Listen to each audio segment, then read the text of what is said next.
Welcome back to another episode of What About Us, the podcast where we shine light on the topic of eating disorders among communities of color.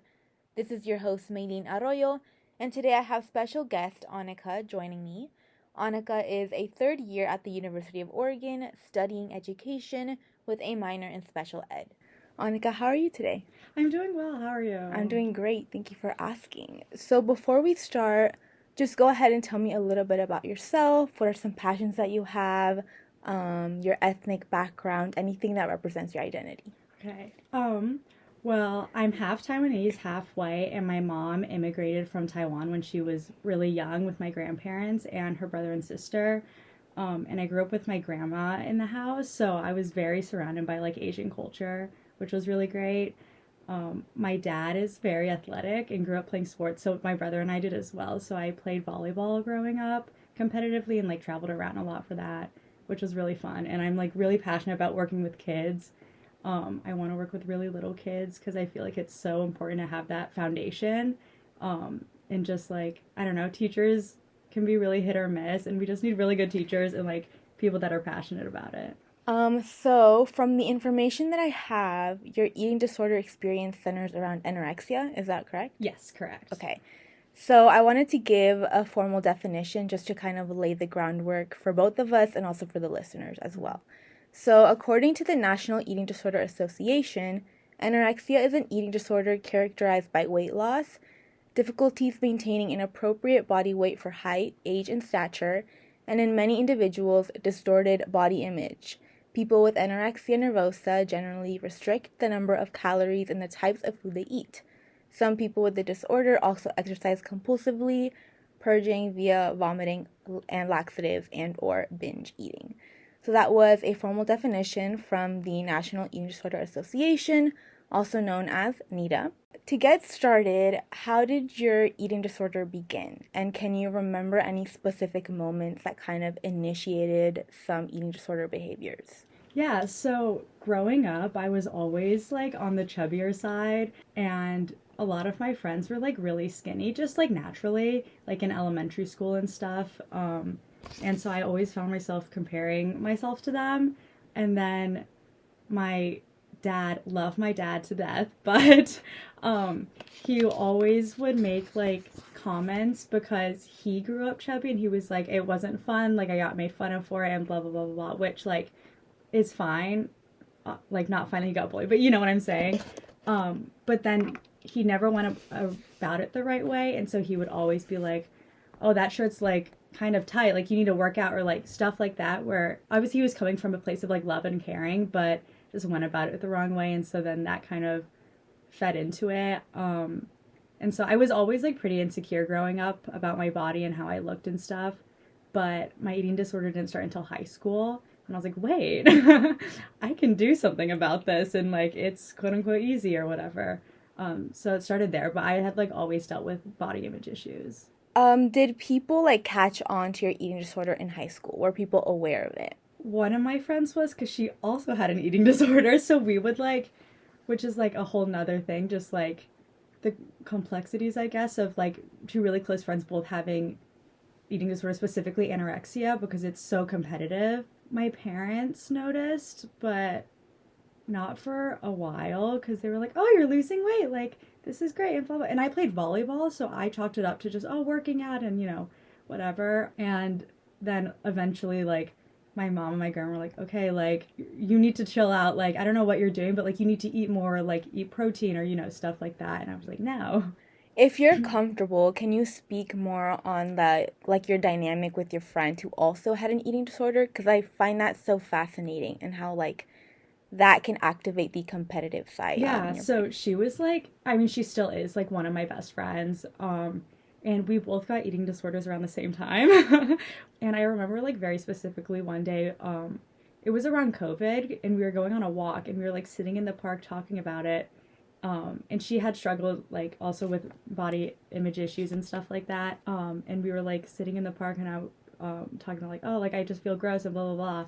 And I was like, well, I figured out this thing that like if I drink caffeine, then it suppresses my appetite and then I'm not hungry. And she's like, wait, I've been doing the same thing. And so at first it was like, oh my gosh, wait, like we're so smart, blah, blah, blah. And so that kind of where it started, I think. And then it was hard to try and like tiptoe around like not triggering each other because we were both very mindful of that. But also just seeing her and comparing myself to her and stuff like that. And it would be really hard to hang out for long periods of time, like thinking like, oh, like I'm feeling hungry, but she's not eating and I shouldn't eat, and like constantly comparing like every single thing you do, like even like how her shirt fits, or oh, she's bouncing her leg while she's sitting down, so she's probably burning calories, or like, crazy stuff that like that I don't even like think about now that I've recovered and stuff is like it's just constantly like thinking, oh, I need to be better, I need to be skinnier than her, I need to lose more weight than her, and all of that, even though it's like I don't know. It's like a weird dynamic where it's like I love her to death and I want her to do well, but I need to be better than her, you know? Continuing with the conversation of high school, how did your eating disorder impact like your academics in high school, if it ever did? So it was a little bit tricky because I also had really bad depression at the same time. And obviously, neither of them helped each other. But I was just like exhausted all the time. I was so tired. It was just like so hard to concentrate in class because I was just so hungry all the time and like so self conscious of what people were thinking of me. I would see people like eating a snack in class. I'm like, oh my God, like that looks so good. But I can't because everyone's going to think I'm fat or, whatever. I just cannot emphasize how impossible it was to focus on anything. Like, I'm just like exhausted, I'm dizzy, I'm tired. I'm like, anytime I stand up, I have to stand there and like brace myself for a minute to like make sure I don't pass out. I'm like, yeah. Okay, so now going into kind of family dynamics and home life, you said that your family wasn't aware of your eating disorder in the beginning. It kind of took a while. Yeah, yeah. So at what point did they become aware? I think, because I also wore really baggy clothing, and I think like a lot of people with eating disorders do. I think that helped me hide it. They noticed like when it was like pretty bad. It took like probably a year and a half, maybe 2 Oh, wow. years for them to realize. Okay. And when your family found out, were they supportive? My family was very traditional when it came to mental health, and so they like didn't know anything about it really. So at that time they were learning a little bit more about like how to deal with it, and kind of how to approach it with me. So I don't really think they knew exactly what to do because I was like crazy. And like a lot of people with eating disorders, especially like restrictive ones, are like not crazy, but like I think about the stuff that I did and it's like embarrassing. Like I would freak out over the smallest stuff because I was scared it would make me look different or, whatever. But really, like ultimately, they just wanted me to get better. I resonate a lot with that, and what you said about like feeling quote unquote crazy. Like eating disorders are so addictive, and you become so obsessed with like restricting and body checking and like reaching a certain goal weight. And if you don't reach it, you're like, it's to the point where like you would rather like be dead. 100%. It sounds crazy. It sounds crazy, but that's the realness of it.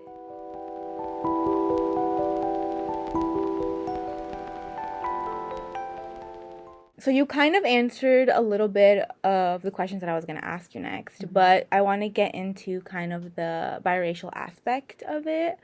You're Taiwanese and you're half white. Yes. I don't know much about Taiwanese culture and I can't speak on being biracial, but something I've noticed from my own personal experience is being Mexican American, I often have this like internal dilemma where I don't feel like I'm Mexican enough, but then I don't feel like I'm white enough. And so I'm like, oh, I feel stuck.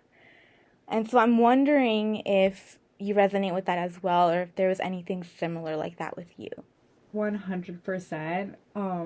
It's been such a struggle in my life trying to figure out like, am I Asian, am I white, blah, blah, blah. And I'm both. Like, it's a lot easier to like deal with now, or not deal with, but like kind of wrap my head around it that I don't have to pick one or the other. But it's definitely tricky when I'm with people that are fully Asian. I'm like, oh, I feel white, but when I'm with people that are white, I'm like, oh, well, I feel Asian.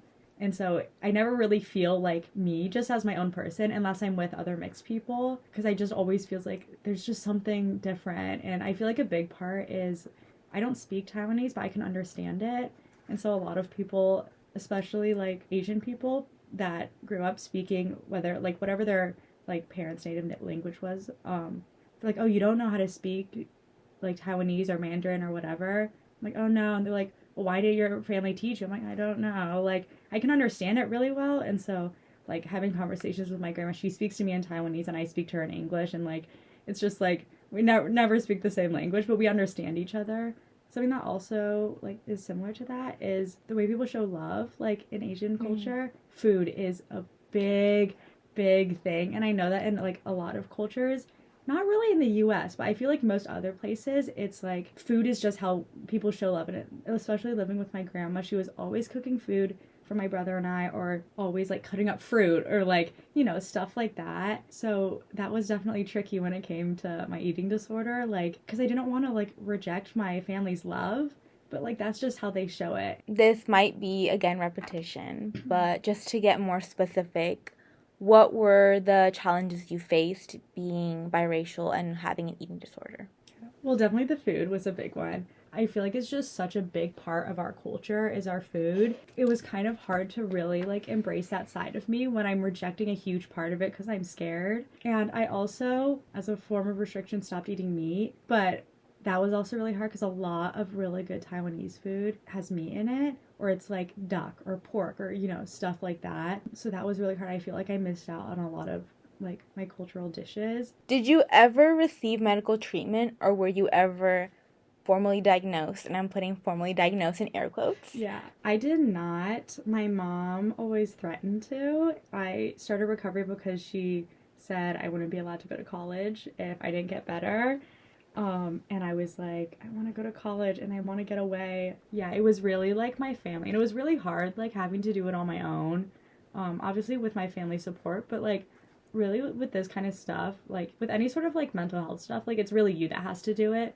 So not receiving outside treatment was definitely tricky. What was it like for you to do that on your own? It was really rough. And I mean, recovery for anybody, whether you have like you're receiving outside treatment or you're doing it on your own, is really difficult because you're actively fighting against what you don't want to do. It's physical, it's mental, it's like so draining, and I would never in a million years want to do it again. I feel like nobody has ever fully recovered. Yeah, it's a lot of self-determination, I guess, and just like willpower, which not willpower to not eat, but willpower to make yourself eat, and like just completely rewiring your brain was really hard because you can completely convince yourself that all these foods are off limits because they're horrible for you, and the second you eat them, like, you're gonna gain all this weight and blah blah blah blah blah. Actively fighting against everything you're being told from not just your brain but from social media, from like other people, is definitely really tough. So you said no one is fully recovered. Mm-hmm. Why do you believe that? I think because it's just so ingrained in your head that you're always going to have those thoughts. Obviously, you can be recovered, but in my head, being 100% fully recovered is like, I don't have those thoughts anymore. I'm like, I'm able to live my life happy, healthy, whatever, which some people are able to do, but there's always going to be that little voice in your head that's saying like, you shouldn't eat that, or like, do you know how many calories that has? Or like, even now, like, I used to be like, count every single calorie I consumed, but like menus have calories on them, and so seeing that, sometimes I'm like, oh my god, I can't get that because of the calories. And I'm like, wait, no, it's okay, like calories are good for you, like that's how you grow, that's how you function as a living being. Like, I think I'm just always gonna have that voice in my head, but it's about fighting against it and not like feeding into it. I want to like know more about like your recovery process. Do you have like a specific memory from recovery? A big one that I had, this is so funny, I was literally just thinking about this the other day for some reason, but one of my huge fear foods was mac and cheese. And there's this one family I babysit for who had 3 little boys, and I would make mac and cheese for them a lot, and they would always be like, oh, Anika, like, have some mac and cheese, like, we're all done and there's more, you can have some. And I'd be like, oh, like, I'm not hungry, it's okay, blah, blah, blah. And during recovery, I was like, I need to start pushing myself, or else I'm not ever going to get better and I'm not going to be able to go to college. They had finished eating and I was like cleaning up and they were like watching a movie or something like that. And I took a spoonful of mac and cheese and I ate it. And that was like, I remember texting my best friend who was also in recovery at the same time. I was like, oh my God, like, you're gonna be so proud of me. Like, I just ate a spoonful of mac and cheese. Like, well, and like, that was like, it seems so silly. Yeah. Like, oh, you ate like, what, like 5 noodles or something? But like, it is like, yeah, that was huge for me. Yeah, huge accomplishment for sure. Mhm. How are you now? I'm doing so much better. I've started working out in a healthy way again, Good. which has always been really hard because anytime that I've tried to like go to the gym consistently, I always fall back into like doing it for the wrong reasons. Like not doing it because it makes me feel good or because I want to be strong or whatever, but because I need to burn calories, I need to be skinny and stuff like that, which I feel like is a hard balance. It's harder when I'm on my own because like I don't have someone to hold me accountable. Like I have to do it. So it's really easy to slip into like, oh, well, I'm just gonna skip this meal and then this one, oh, and then this one too. And like trying to figure that out living away from home and stuff. Yeah, definitely still trying to figure out how to live life normally and like not slip back into like really dangerous thought processes. But yeah, definitely a lot better now. I'm so much happier now. I'm trying to remind myself that, you know, the saying, it's like how you look is the least interesting thing about you. Like, Yeah. 100% I agree. But that never worked for me because I was like, I don't care if it's interesting. Like, I want to look how this way because I need to be attractive and blah, blah, blah. And like, you know, whatever. So just trying to like find that balance of like fighting against, because my brain is telling me one thing, but my body's reacting the exact opposite. And so like trying to put those two like on like a scale, lol, a scale, but like, but like, you know, it's like which is more important to me, and it's like, well, being alive and happy and healthy is more important to me than being skinny. And sometimes that's a really hard decision to make, but like it's one that has to be made. Yeah, for sure. You mentioned that college was a big motivator for you to into recovery. Were there any other motivators you had? I think a big one was I love working with kids back at home. My senior year of high school, so like in the depths of my eating disorder, I student taught second graders and I would like go out to recess with them. And then back at home, I also worked at a preschool daycare center. So I'm like running around with kids and I just felt so bad that I couldn't really play with them because I would get exhausted so fast. And just like always thinking about, since I'm around kids, it's like I'm supposed to be a role model. What kind of example am I setting? I would never in a million years wish this upon anybody else. Like it is hands down the hardest thing I've ever gone through and will probably stay with me for the rest of my life. And so I don't want to give kids or anybody else any ideas or think it's healthy or think it's cool. One, I don't want to be another statistic, but also like I don't want kids to be around unhealthy role models. I just want to say, I feel like it's so funny when I talk to people who have also had eating disorders because there's like this like secret code that we like know, and I'm just like, oh my God, it's like it's on a different kind of level of like connection. Yes. I don't know. It feels authentic. So. Yeah, no, I totally agree. I feel like it's like, because it's such like a traumatic thing to go through, but it's like when you're doing better, it's like my friend and I always laugh about like, oh my God, remember all the crazy things that we did? Like, it's just like so silly now, and it's like you get it. And it's, I feel like, not that it's hard to find people who get it, but it's hard to find people who talk about it and aren't bringing up numbers and like, you know, oh, and then I did this thing and stuff. But yeah, definitely like connection on a deeper level with other people with eating disorders for sure. Yeah. What advice would you give to other multiracial individuals who may be struggling with an eating disorder? I don't know. I feel like that's a hard one because no advice I heard would have, I think, kept me from getting an eating disorder, honestly. Like, I was so stuck in that mindset. But just, like, it's not worth it. Like, and I always heard that during my eating disorder, but I'm like, it is. It's not. Like, I swear to God, you're miserable. You can't enjoy anything. Even your body. You don't enjoy it. No matter how skinny you get, you're always too fat. It's irreversible. And just, like, I feel like people don't bring up, like, it's like, okay, yeah, you're skinny, but it's like, the stomach problems you have and like the medical issues, like aside from just like, oh, I'm tired and I'm not eating, but it's like the actual like physical reactions from your body, and it's just like horrible. Like genuinely, it's not worth it. Like there are so many ways that you can like, you know, feel better about yourself in a healthy way that's sustainable. Like eating disorders are not sustainable. Yeah, feel like there's this like glamorization of eating disorders in the media, Yes. and people don't know like the reality of it. Like it comes with, like you said, stomach pains. It comes with like losing your period, Yes. Oh my losing your God. hair, your skin Mm-hmm. gets dry. There's so many like physical impacts that people don't pay much attention to. Yes. The losing hair was like I I totally forgot about that. I'm like it's just crazy, and it's stuff that you don't think about, or like having to worry about, cuz like I love kids. I want kids in the future, being like what if I'm infertile now? And Yeah. like Oh my that God. happens to so many people. Like you may not be able to have kids in the future. Or like yeah, okay, maybe I'm on the smaller side, but at what cost? Are there any last things that you would like to share today? I don't know, just if you have an eating disorder, it's so worth it to get help and to recover. Like, I am doing a million times better. I would not be able to accomplish any of the things I had done now if I never recovered. Probably, it's genuinely the best gift I've ever given myself, is putting in the effort and like the time and the struggle to actually get better. Well, Anika, that is all I have for today. Thank you so much for showing up and sharing your story. Being here, it takes a lot of courage, so I really appreciate that. Thank you so much for having me. I had so much fun. That wraps up episode 2 of What About Us. Thank you for listening to Anika's story. If you are interested in being a future guest, check out the link in the description. Stay tuned for more episodes, and let's continue to change the ED narrative. Your host, Maylene, signing off.